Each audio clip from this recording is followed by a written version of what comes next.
Bonjour et merci de nous retrouver pour La Foi prise au mot, votre rendez-vous de formation. Cette semaine, une question un peu naïve. Pourquoi le pape François, dans sa façon de parler, dans ses références, est-il aussi différent du pape Jean-Paul II ou du pape Benoît XVI ? Certains évoquent sa formation jésuite en Argentine, d'autres l'influence de la théologie de la libération, d'autres enfin sa longue activité pastorale d'archevêque de Buenos Aires. C'est bien entendu un peu de tout ça, mais la clé principale se trouve dans une théologie propre à l'Église d'Argentine, une théologie de la pastorale populaire. C'est cette théologie du peuple que je vous invite à découvrir grâce à un numéro de la revue Comunio tout à fait remarquable, car il rend accessible des éléments de compréhension inconnus jusqu'à présent en Europe. Pour nous accompagner dans cette découverte, deux invités, le père Jean-Robert Armogad, bonsoir. Bonjour. Vous êtes membre de l'Institut et vous êtes président de Comunio, et c'est vous qui avez coordonné ce fameux numéro de Comunio qui date de novembre-décembre 2021. Et puis, Vincent Picard, vous êtes membre de la communauté Sant'Egidio. Alors, peut-être, avant de commencer cette émission, peut-être une question. Qu'est-ce que c'est que la communauté Sant'Egidio et pourquoi cette théologie du peuple vous parle-t-elle autant ? Écoutez, merci beaucoup pour la question et pour cette invitation à réfléchir sur cette théologie. Et je remercie beaucoup le père Jean-Robert Armogad pour le travail réalisé à travers cette revue, parce que, en effet, ce sont des éléments de compréhension de ce que vit l'Église actuellement, qu'on n'a pas forcément en accès dans la littérature francophone, qu'on ne connaissait pas. J'ai tout appris de la revue Comunio. Et voilà. Et je suis donc membre de la communauté de Sant'Egidio, qui est une des réalités de l'Église d'aujourd'hui, depuis plus de 50 ans, puisque la communauté est née en 1968 à Rome, initialement. Sant'Egidio, ça veut dire Saint-Gilles. C'est le nom de la petite église où la communauté a commencé à se réunir pour prier. Et je crois que la meilleure définition de ce qu'est Sant'Egidio, c'est justement le pape François qui l'a donné. Lorsqu'il est venu rendre visite à Sant'Egidio à Rome au début de son pontificat, la première rencontre qu'on a eue avec lui, il était venu dans la basilique Sainte-Marie du Trastevere à Rome. Et il a eu des paroles d'encouragement pour ce que nous vivons depuis 50 ans, en disant Sant'Egidio, c'est les 3 P, la prière, les pauvres et la paix. Donc il a résumé notre charisme, on pourrait dire, de cette manière-là. Et en effet, je crois que Sant'Egidio, c'est vraiment ça, la prière, une vie de prière dans la ville où nous nous trouvons. Aujourd'hui, Sant'Egidio est répandu dans 70 pays. À Paris et dans plusieurs villes en France. Et à chaque fois, là où il y a Sant'Egidio, il y a la prière ensemble. On n'est pas des religieux, on est des laïcs, des hommes et des femmes de toutes conditions, mais on veut vraiment vivre ce premier P de la prière, la première œuvre de la communauté. Le service des pauvres, très important, et je pense qu'on y reviendra au cours de l'émission. Et puis le rêve de paix, pour utiliser encore un autre terme bergolien, le rêve de ne pas se résigner à la culture de l'affrontement, mais de construire la paix là où on se trouve et dans le monde entier, localement et globalement. Donc voilà, Sant'Egidio, si je devais résumer, je partirais justement des 3 P de pape François. Vous avez eu un rôle très important à certains moments pour régler des conflits, justement. Hein. Oui. Vous avez servi de tiers, ou de lieu dans lequel des belligérants pouvaient dialoguer, pouvaient trouver un lieu sûr pour dialoguer. Et le père Jean-Robert Armogad connaît bien Sant'Egidio à Rome, et notamment cette petite église de Sant'Egidio, et autour de l'église qui est un ancien monastère en fait, un ancien Carmel, et donc il y a toute une série de lieux, dont la salle de la paix où a été signée la paix au Mozambique en 1992. Mais c'est un travail qui continue et nous sommes actuellement très impliqués, par exemple, dans la crise, le conflit au Sud-Soudan, en Centrafrique et dans bien d'autres endroits, au Mozambique, notamment au nord du Mozambique, où après tant d'années de paix, il y a de nouveau un conflit qui repart dans le nord du pays. Donc là, on a découvert qu'on a une force de paix en vivant cette prière et ce service des pauvres, et en entendant le cri des pauvres qui demandent la paix dans beaucoup d'endroits. Le cri des pauvres qui demandent la paix, c'est exactement le but de cette théologie populaire. Alors, comment est-ce qu'on peut en parler? C'est une théologie du peuple, c'est une théologie de la pastorale, populaire déjà, c'est un premier problème. Alors, je pense qu'il s'agit bien d'une théologie et que, effectivement, le lieu théologique, c'est le peuple fidèle. L'expression même « peuple fidèle », qui est si fréquente sur les lèvres du pape François, c'est un lieu théologique. Et une théologie de la pastorale et de la pastorale populaire. Alors, le mot « peuple » a plusieurs sens.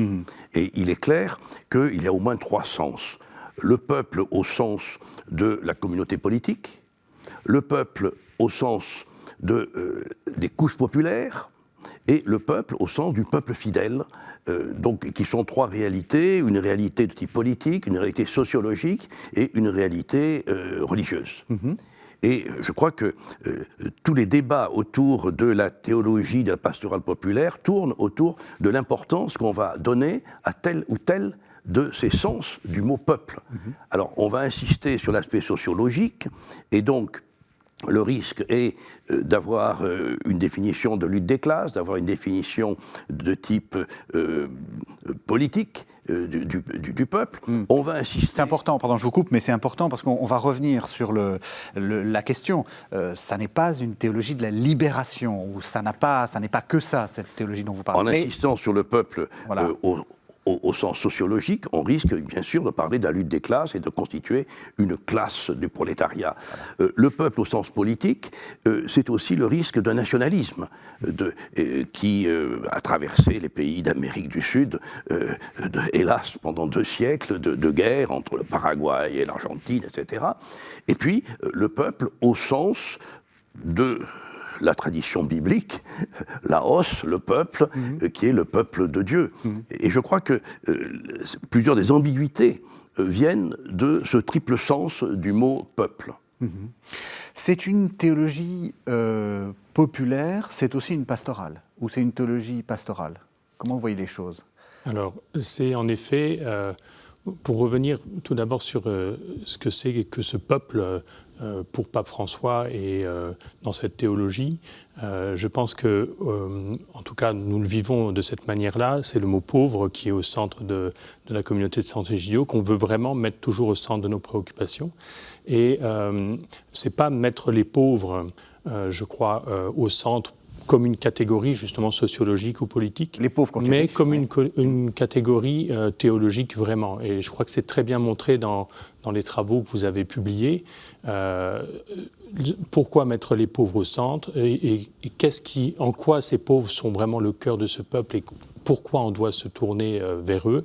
Eh bien, c'est parce que le premier des pauvres, c'est le Christ, c'est Jésus, c'est Matthieu 25. Donc, Jésus nous enseigne que c'est vraiment vers les pauvres qu'on doit se tourner parce que c'est là qu'on le rencontre. Et on parle souvent de l'option préférentielle pour les pauvres, qui est une des expressions. C'est même un slogan, vous pouvez le dire. Et puis qui était même ancienne, puisque dès le Concile Vatican II, on en parlait, Jean XXIII en parlait. Et donc, l'option préférentielle pour les pauvres, c'est l'option que Jésus a pour les pauvres. Laissez venir à moi les plus petits. Je te rends grâce d'avoir caché cela aux sages, de l'avoir enseigné aux tout petits. Donc, c'est cette tournure, cette orientation qui est au cœur. Et du coup, on n'est pas dans le populisme. Alors il y a un autre terme que j'ai découvert dans cette théologie qui est de parler plutôt de popularisme, c'est-à-dire de se tourner vers le peuple et d'y voir une ressource et de voir que l'Église a sa place, son rôle, sa responsabilité dans et avec le peuple. Alors ça peut paraître un peu complexe ou un peu éloigné de la réalité. Pour nous, c'est très concret. Ça veut dire que on veut vivre ensemble et on veut construire notre communauté toujours avec le souci non pas de l'autoréférentialité, ça c'est aussi un des termes qu'emploie souvent Pape François, mais dans le souci d'être une communauté ouverte, un nous ouvert sur le monde, sur les périphéries, sur le tous, sur l'ensemble du peuple. L'Amérique latine, c'est à l'heure actuelle 60% des catholiques du monde. L'Amérique du centre et du sud, 60% des catholiques du monde, l'Europe faisant 24%. Bon. Et sur 100% de catholiques, 12% habitent au Brésil, je ne sais plus, à peu près le même nombre au Mexique, etc. Et alors, je pense que l'Amérique du Sud, du centre et du Sud, l'Amérique latine, a été une sorte de chaudron explosif de violence pendant plusieurs décennies. Et toutes les difficultés, tout l'intérêt de la gestion d'une théologie de la pauvreté qui est réelle, qui est très forte. 42% des Argentins sont au-dessous du seuil de pauvreté aujourd'hui, a été de pouvoir tirer les éléments réels d'évangélisation de ces situations de conflits extrêmement violents que, en particulier, l'Argentine a connu avec des années de dictature militaire. Et avec, c'est peut-être un peu différent d'autres théologies venues d'Amérique du Sud, qui sont les théologies de la libération, avec des interlocuteurs un tout petit peu différents, parce que l'Argentine, c'est pas simplement un face-à-face entre les pauvres et une dictature, mais il y a cette espèce de fascisme, on peut dire, un peu à l'espagnol, enfin, ou à la sud-américaine, à l'Argentine, qui est le péronisme. Alors, il y a deux choses. D'abord, il est plus exact, mais ça a l'air d'être un peu pédant, de parler de Teoria Platense, de Rio de la Plata, parce que ça concerne aussi l'Uruguay, qui est de l'autre côté, Montevideo, de l'autre côté. Donc on parle, les techniciens parlent de théologie platense, de Rio de la Plata. Ensuite, le péronisme est un phénomène extrêmement intéressant, extrêmement unique, parce que Perón, dès 1942-43, ministre du Travail, puis devenant chef de gouvernement, une sorte devenant le caudillo, jusqu'à son départ en 1953, son exil et son retour 18 ans plus tard, la succession pendant un an ou deux par sa femme, Evita, et qui propose, en s'appuyant sur les syndicats, techniquement, contre les partis politiques et contre le marxisme, qui propose une politique populariste, extrêmement neuve et qui a évité à l'Argentine le marxisme, mais qui n'a pas évité à l'Argentine les dictatures militaires qui se sont succédées et la grande difficulté de ces mouvements initiés dans la vie religieuse, qui sont devenus aussi des mouvements militaires, des mouvements armés, les Montoneros, qui ont pratiqué des assassinats, etc. Donc c'est une situation extrêmement forte, extrêmement complexe, et le tournant décisif fut 2007, la conférence d'Aparecida. Conférence des évêques du CELAM, d'Amérique du Centre et du Sud, dont le principal rédacteur était l'archevêque de Buenos Aires, Bergoglio. Et là, ça a été un peu le tournant, c'est-à-dire l'établissement, après ces années de tempête marquées par des condamnations en 83, puis le retour, les difficultés avec Rome, etc. Et ça a été la déclaration d'Aparecida, qui est un gros document de 150 pages. La déclaration d'Aparecida a été le moment clé où on a pu s'asseoir et commencer à réfléchir. Et c'est là que les noms que vous avez cités en commençant, ceux de Tello, de Guerra et de Canone, sont apparus comme des théologiens de cette théologie de la pastorale populaire. Je vous propose qu'on entende un premier texte, justement, de l'un de ces théologiens, donc Rafael Tello, qui s'appelle « La nouvelle évangélisation », vous allez le prononcer mieux que moi en espagnol, et que vous avez, justement, on l'a dit, moi, je ne connaissais pas ces textes, on les trouve que dans le numéro de Communio. Ça s'appelle l'annexe 7, ça date de 2013. La pastorale populaire reconnaît que l'Église a seule la mission d'annoncer l'Évangile, mais que, dans l'accomplissement de cette mission, elle est complétée par le peuple, comme elle l'est aussi, dans un autre ordre, par la famille. C'est pourquoi il existe 3 domaines distincts dans la pastorale populaire. 1. L'action de l'Église dans l'évangélisation du peuple. 2. L'action du peuple dans la transmission de l'évangile reçu, le peuple évangélisant le peuple. 3. L'action de l'Église pour aider le peuple à s'évangéliser lui-même. La pastorale doit donc s'efforcer de rendre son propre style de vie similaire à la pauvreté des pauvres. Utiliser des moyens pauvres dans l'œuvre d'évangélisation encadrée par un concept correct de la pastorale populaire. La connaissance et l'usage habituel de la langue et des autres moyens d'expression propres au peuple ou à divers secteurs du peuple. S'adapter aux valeurs et à la manière d'être, c'est-à-dire à la culture du peuple. Et tout cela d'une manière très simple et humble.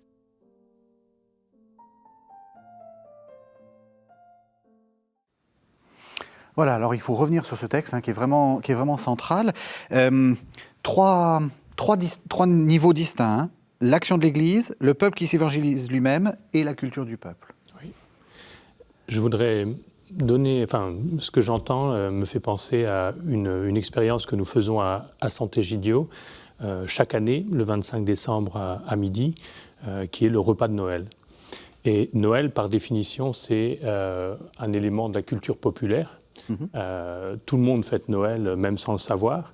On le fête de différentes manières, pas forcément très bien selon les canons de la foi, sans forcément mesurer le message de Noël, en quoi il y a derrière un don immense qui est celui de la bonne nouvelle, de l'évangile, etc.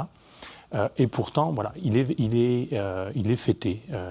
Cette fête est fêtée par tout le monde, y compris au-delà d'ailleurs dans toutes les religions. Alors qu'est-ce qu'on fait avec ça? Qu'est-ce qu'on fait? Est-ce qu'on est consterné parce que Noël ne peut plus être fêté comme avant de telle manière, etc. Ou alors est-ce qu'on regarde cette foi populaire, cette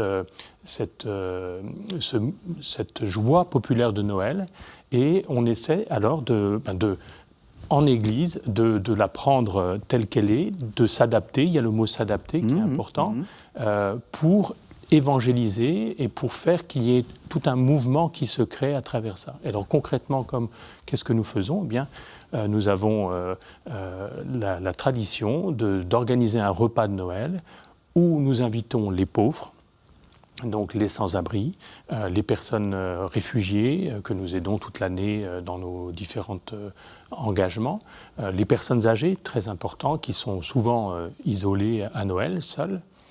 Nous les invitons à un repas que nous organisons dans l'église où nous prions toute l'année, et auquel nous invitons aussi tous ceux qui veulent, toutes les hommes et les femmes de bonne volonté qui veulent prêter main forte, parce que vous imaginez bien que dresser la table pour tant de personnes, eh bien ça demande de l'aide.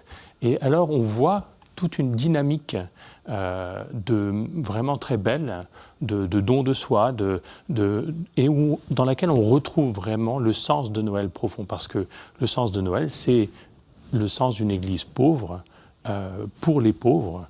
Jésus a été donné comme un enfant pauvre. Il est né dans une mangeoire à animaux, et il est arrivé dans le mépris total, dans le dénuement total.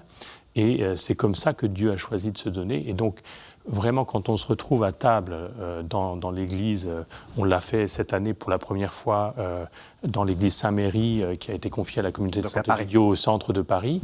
On avait 140 sans-abri qu'on a pu inviter. On avait une 60aine de bénévoles pour ce repas. Et vraiment, on sent, c'est vraiment un moment d'église, un moment de communauté, mais pas une communauté fermée sur elle-même, sur la défense de ses valeurs, de ses traditions. On le fait, les traditions sont là, mais vraiment une communauté de peuple. D'ailleurs, c'est une expression qu'Andrea Riccardi, le fondateur de Sant'Egidio, utilise souvent pour expliquer ce qu'est la communauté de Sant'Egidio et ce qu'on cherche à être. Et il utilise cette expression communauté de peuple. Alors, ce n'est pas une expression qui vient de cette théologie sud-américaine. C'est une expression qu'il emprunte à Martin Buber, qu'il avait utilisée dans une autobiographie spirituelle dans laquelle il parle des communautés hassidim en Europe centrale. Oui, Martin Buber, c'est ce grand témoin du judaïsme d'Europe centrale. Oui. Exactement. Et il explique, il décrit des communautés, il utilise cette expression de communauté de peuple. C'est-à-dire une communauté ouverte, une communauté vers les périphéries, une communauté en sortie, si on veut retourner vers un langage plus bergolien. Voilà, le repas de Noël, c'est vraiment ce moment, et c'est un moment d'évangélisation. Mais alors, c'est intéressant cet exemple-là, Père Armogate, parce que là, c'est la catastrophe pour le théologien. Comment il va faire pour faire son catéchisme, etc. Enfin, vous voyez, l'exemple là, on a l'impression qu'on est en train de lâcher l'essentiel, de lâcher la foi, etc. Alors, dans ce qu'a dit Vincent Picard, je relève une première chose, c'est que parmi ces invités de ce repas de Noël, il y a les personnes âgées.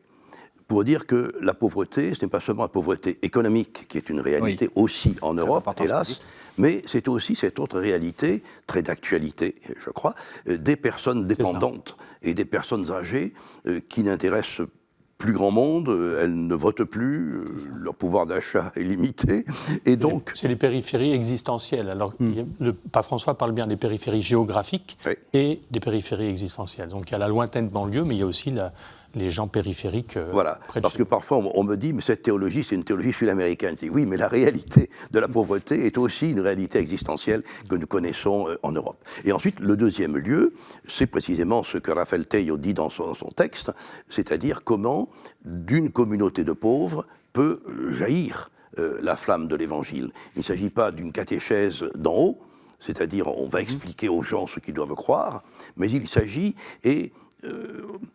c'est encore le cas en Europe, peut-être moins discernable en France, discernable dans beaucoup de pays, en particulier de la Méditerranée, qui est cette vie religieuse qui s'exprime mal, qui n'a pas le langage de la théologie ni de la catéchèse, mais qui est la recherche du bonheur, et la recherche d'un bonheur qui ne s'arrête pas avec la mort. Moi, je suis très frappé de cette recherche d'une vie éternelle et cette recherche aussi d'une compassion.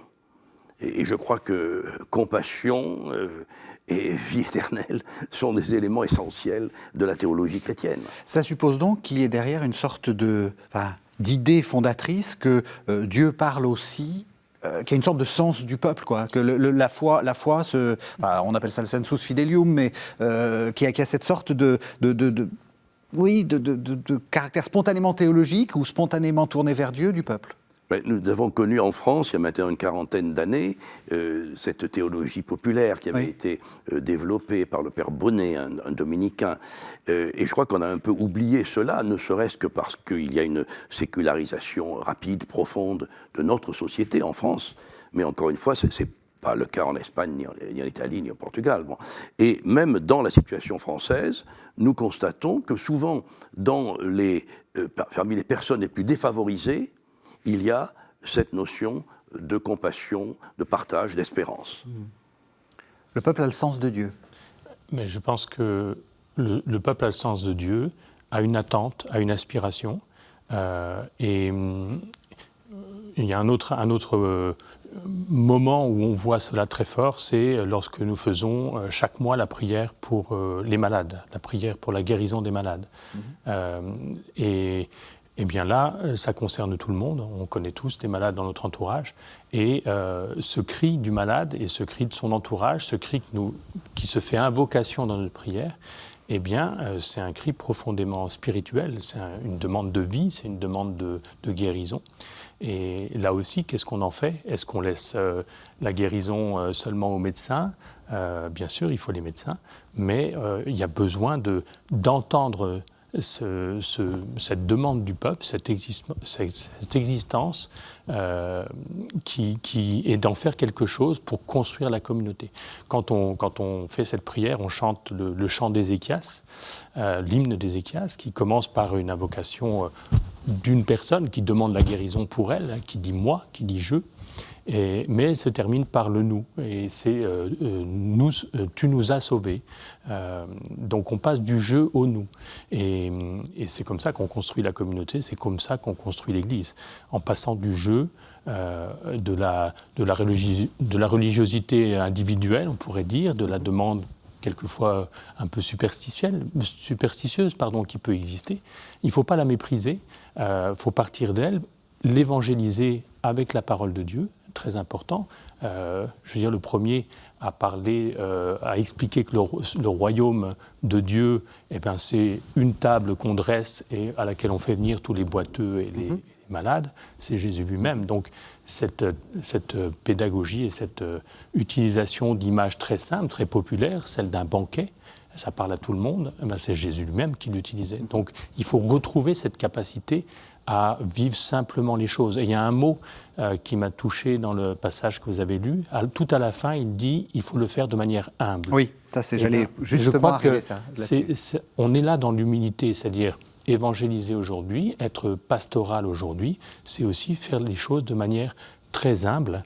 Et en le faisant, on découvre que ce dont Sophonie parle, c'est-à-dire l'alliance entre les humbles et les pauvres. Et cette alliance-là, quand il y a les deux, des humbles et des pauvres, alors là, on a une force énorme. Alors, ce qui a certainement manqué à la religion populaire des années 60 en France, c'est une théologie. Le père Serge Bonnet était un sociologue généreux, mais si, à mon avis, cette option n'a pas pu se développer, être soutenue, c'est parce qu'il n'y avait pas d'armature théologique. Et ce qui est intéressant, c'est que précisément, ce dont nous parlons, cette théologie argentine, a une structure théologique avec des théologiens, vous avez évoqué leur nom tout à l'heure, on a entendu l'un d'entre eux. Vous me faites une transition tout à fait parfaite, puisque j'aimerais qu'on les mette en lumière, ces théologiens. Alors, le premier, on l'a dit, Raphaël Théiot, 1917-2002, je vais donner leur date, parce qu'on voit bien le vie et de mort, parce que ça permet de voir un peu que c'est des théologiens très contemporains, en fait. C'est un peu Don Bosco, le père Théiot. Il y a quelque chose de cet ordre-là. Oui, avec cette générosité, ce rapport aux jeunes, etc. Et, alors, ce n'est peut-être pas le cas de Don Bosco, mais disons un parcours un peu mouvementé, le pape le cite, mais un parcours mouvementé qui l'a conduit à être quasiment condamné pendant plusieurs années. Ça a pu arriver à bien des saints dans l'Église catholique. Et c'est vraiment celui qui a été un peu à l'origine de cette séparation entre une théologie de la libération marquée par le marxisme et une théologie du peuple, conservant la catégorie de peuple et de pauvres au centre de la réflexion, sans pour autant reprendre la lutte des classes. Un deuxième, donc, c'est Lucio Gera. Alors, Lucio Gera, 1924-2012. C'est quasiment la génération d'après, c'est 20 ans oui. plus tard, et c'est celui qui a été l'homme de Vatican II. C'est l'officiel.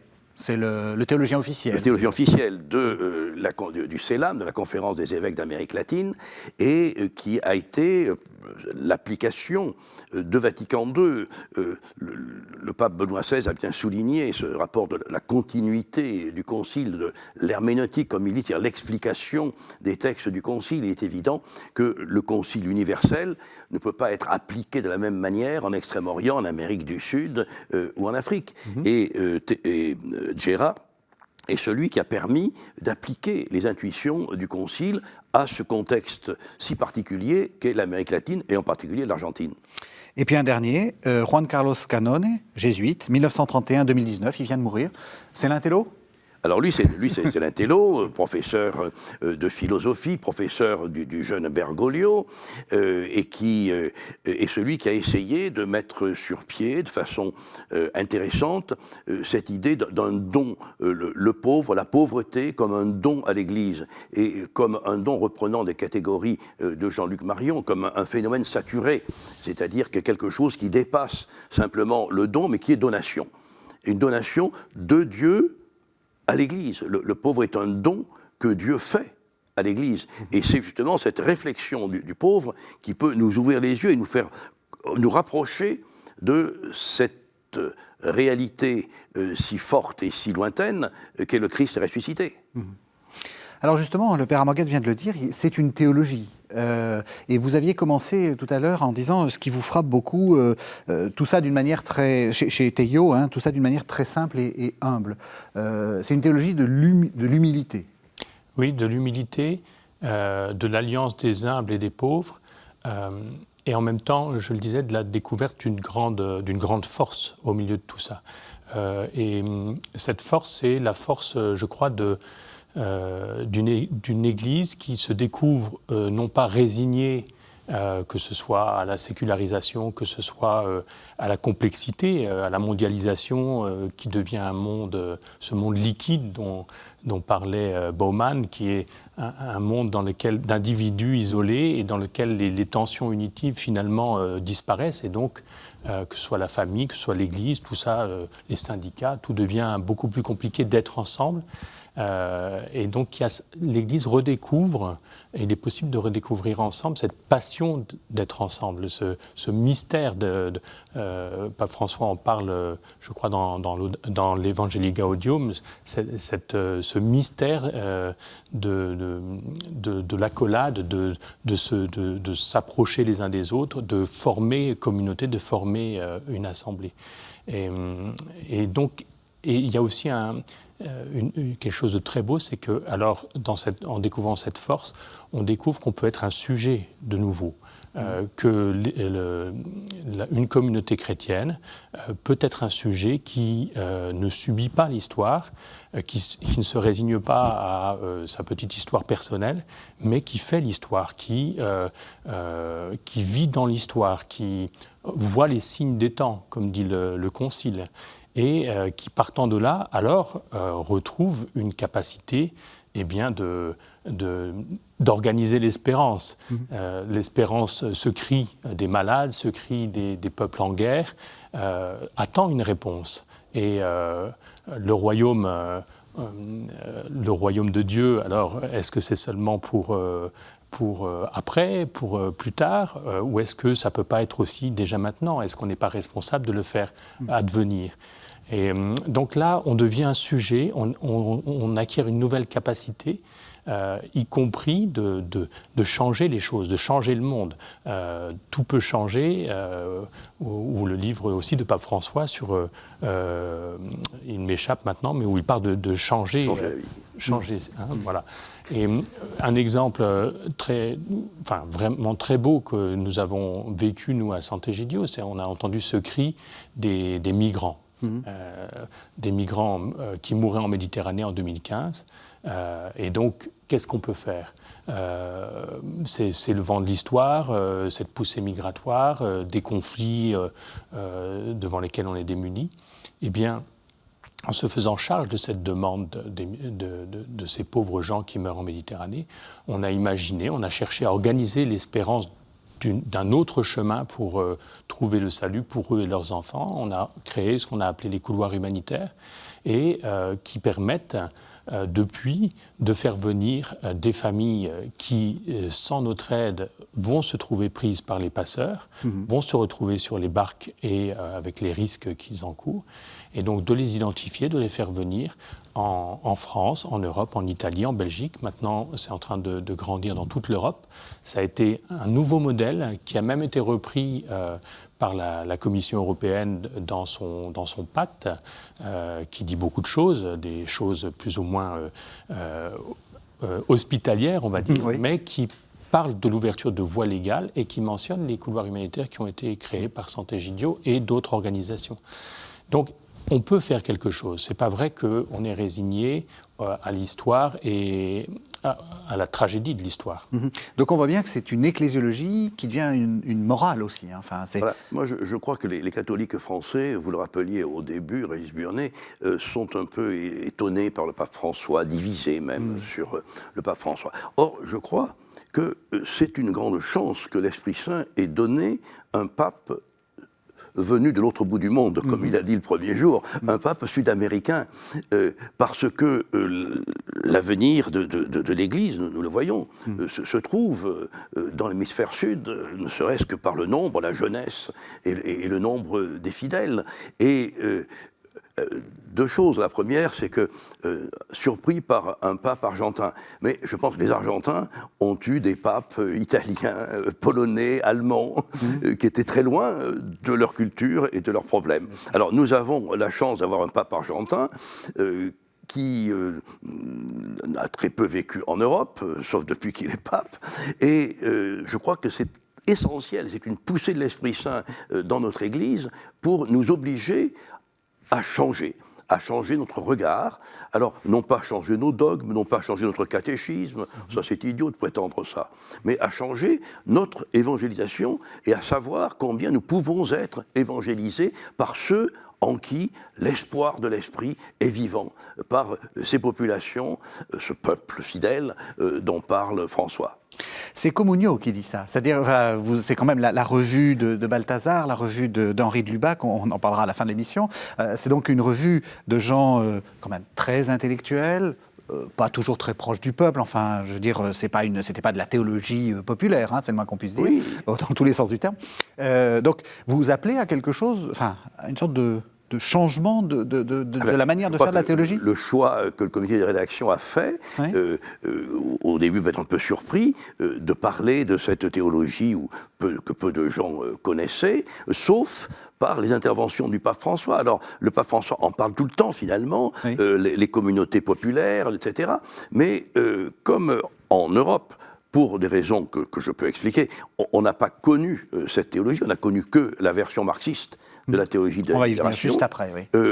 On ne comprenait pas très bien de quoi le pape voulait parler. Et je pense qu'il y a eu un blocage politique d'une théologie de la libération marxiste qui, rappelons-le, a eu comme théoricien en Amérique latine des théologiens occidentaux, des théologiens allemands, qui sont eux qui ont fait la théologie de la libération marxiste. Bon. Et donc, cette théologie, peu connue en Europe, mais très connue en Amérique latine, je crois qu'il est important que nous réalisions qu'il s'agit bien de quelque chose de neuf. Et Communio a pris le parti de publier ce numéro en syntonie avec la rédaction argentine. Vous êtes d'accord? Je vais dire quelque chose d'assez vulgaire, mais c'est nous un peu les vieux cons?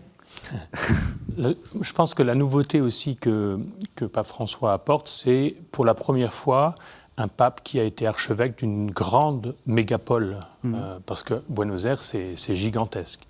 Et depuis le début des années 2000, à l'échelle de l'humanité, on est passé dans un monde où la majorité des habitants habitent en ville, de fait urbain. Et je crois que ça aussi, il est sud-américain, mais il est aussi au fait de ces grandes conurbations où les individus sont brassés dans dont nous n'avons aucune idée en Europe, en fait. Même si on a l'idée qu'il y a des grandes villes, c'est pas du tout pareil. On en a aussi en Europe, mais moins finalement. Oui. Hein, les grandes conurbations du tiers-monde, du sud du monde, de l'Asie, c'est des choses qu'on n'imagine pas en fait et dont on n'a pas forcément la conception. Et donc, il apporte une très grande nouveauté de cette manière-là. Oui, juste pour revenir un instant à Communio, nous avons au cours des dernières années publié un numéro sur les grandes villes, sur les mégapoles, et un numéro sur Frontières, où il y a un excellent article, justement, de Valérie Régnier sur les couloirs humanitaires de Sant'Egidio. Donc Communio évolue, mais en fait, ça fait déjà longtemps. Voilà, tout va bien, tout va bien. Je vous propose qu'on revienne sur cette question, parce que c'est vrai que beaucoup de téléspectateurs se la posent, le lien avec la théologie de la libération et le lien avec le marxisme. Je vous propose qu'on entende un texte qui se trouve également dans le numéro de Communio, un texte de Clodovis Boff, c'est le frère de Leonardo Boff, l'un des grands théologien de la libération, qui s'intitule « La théologie de la libération, un retour au fondement ». L'irruption des pauvres dans l'Église a tellement ébranlé la théologie qu'elle a basculé dans ses fondations. Le régime des excellences, où Dieu tient la première place, a été écrasé par le régime des urgences, où les pauvres viennent en premier lieu. De la sorte, l'urgence historique conduisit à investir au maximum dans le contenu de la foi, ce qui fut considéré comme l'objet principal, la libération historique des opprimés, avec par conséquent la tentation du n'importe quoi épistémologique. tout est permis en théologie tant que les pauvres en profitent. Mais, comme le magistère ne cesse de le rappeler, cet immédiatisme, avec tout son pathos, se traduit à plus ou moins long terme par de nouvelles formes de pauvreté et d'oppression. Et de fait, l'histoire montre de nombreux exemples où l'incohérence de la vérité se paie par l'incohérence politique. Seule la vérité libère. Jean 8, 32-36. Pour parvenir en vérité à la libération, il faut davantage que la libération. Il faut, disons-le sans crainte, le salut. Seule la transcendance rachète l'immanence.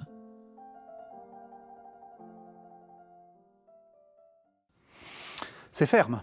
C'est très très ferme. Alors, donc, rappelons-le, hein, c'est le frère de... Alors, il s'agit de Clodovis, hein. qui est un religieux servite, frère de Leonardo Boff, franciscain, l'un des leaders de la théologie de la libération. Et Clodovis a été très proche de son frère, mais la réflexion qu'il a menée l'a conduit en 2007, oui, 2007. l'a conduit en 2007 à publier dans la revue brésilienne de théologie ce très gros article que j'ai, avec son accord résumé, condensé, qui marque la différence avec son frère et qui a entraîné un débat que je n'ai pas pu reproduire de plusieurs centaines de pages avec son frère et d'autres représentants dans la revue brésilienne de théologie qui pendant 2 ou 3 ans a consacré tous ses numéros à cette question parce que je pense qu'il a ça l'a conduit à voir comment il y avait eu une déviation de l'idée initiale qui avait porté à mettre au centre la lutte des classes, à mettre au centre le pauvre au lieu du Christ. Et comme Vincent Picard le rappelait tout à l'heure, c'est parce que le Christ est pauvre que nous nous tournons vers les pauvres. Et dans le pauvre, nous retrouvons le Christ. Et pour des raisons du reste dont je rappelais un peu l'histoire dans les soubresauts politiques de l'Amérique latine, cette vision politique avait pris le dessus.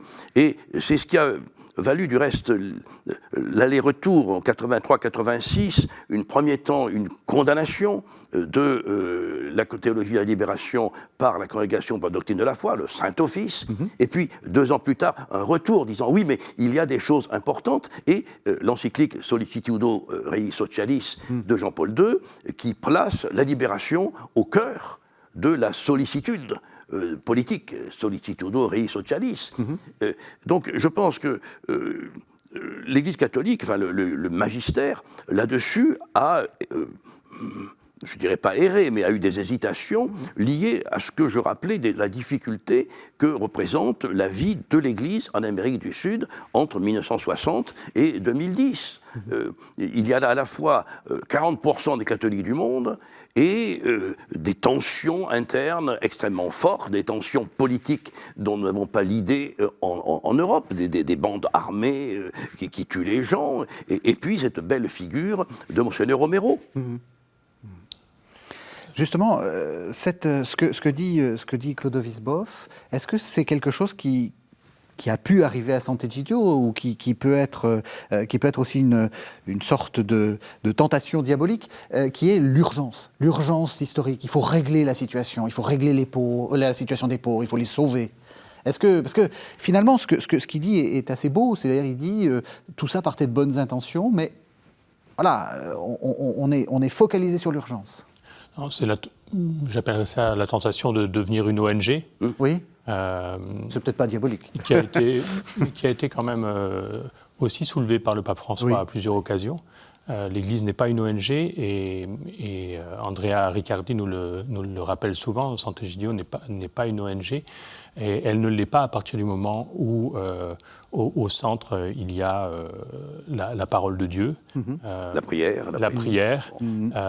Et que voilà, ce service des pauvres, comme on l'a dit, est vécu comme dans une démarche spirituelle très forte. Ce qui n'empêche pas, après, d'être très concret et de répondre, voilà, soigner quelqu'un qui est malade, visiter quelqu'un qui souffre de solitude. C'est des choses très concrètes qu'on peut qu'on doit organiser d'une manière belle, d'une manière précise, faire venir des réfugiés pour leur éviter les passeurs. Tout ça demande de la technique, demande vraiment un engagement très concret. Mais on le fait d'autant plus soigneusement qu'on a conscience que sauver une vie, c'est vraiment sauver le monde.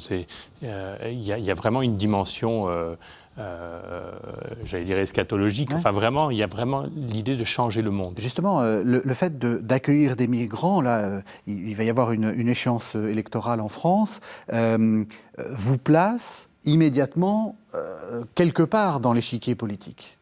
Puisqu'on voit bien que certains partis plutôt de droite ou d'extrême droite ont capitalisé sur cette question-là. Comment est-ce qu'on fait pour échapper à ça, pour échapper à ce jeu qui fait qu'on vous classe? Vous, après, vous avez vos options politiques, mais voilà. Comment éviter de se faire prendre dans ce jeu? Comme on peut classer le pape François parce qu'on trouve qu'il parle trop des migrants, et alors on a pu entendre ici et là de dire que vraiment il était trop orienté avec son appel aux migrants. L'idée, c'est vraiment d'entendre ce cri des migrants, et je crois qu'on peut aussi entendre le cri inverse de peur, de cette réaction de rejet, aussi comme un cri de détresse par rapport à la mondialisation, alors qui vient de personnes qui sont du bon côté de la frontière, on va dire. Hein. Donc c'est pas le même cri, mais en même temps c'est le même cri, c'est-à-dire on se retrouve dans un monde plus grand, où les mouvements se font plus durs, avec des logiques d'affrontement, où on est tous un peu perdus, et donc on a peur. Et on laisse parler ce cri. Alors, recueillir ce cri en entier, on a plein d'exemples de familles réfugiées qui sont arrivées dans un village parce qu'on avait un petit collectif pour les accueillir.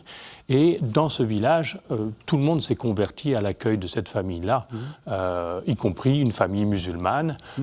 Et au premier abord, il y avait un peu de peur, il y avait du rejet, etc. Et tout le monde s'est converti. Là, on est dans l'évangélisation, dans la pastorale.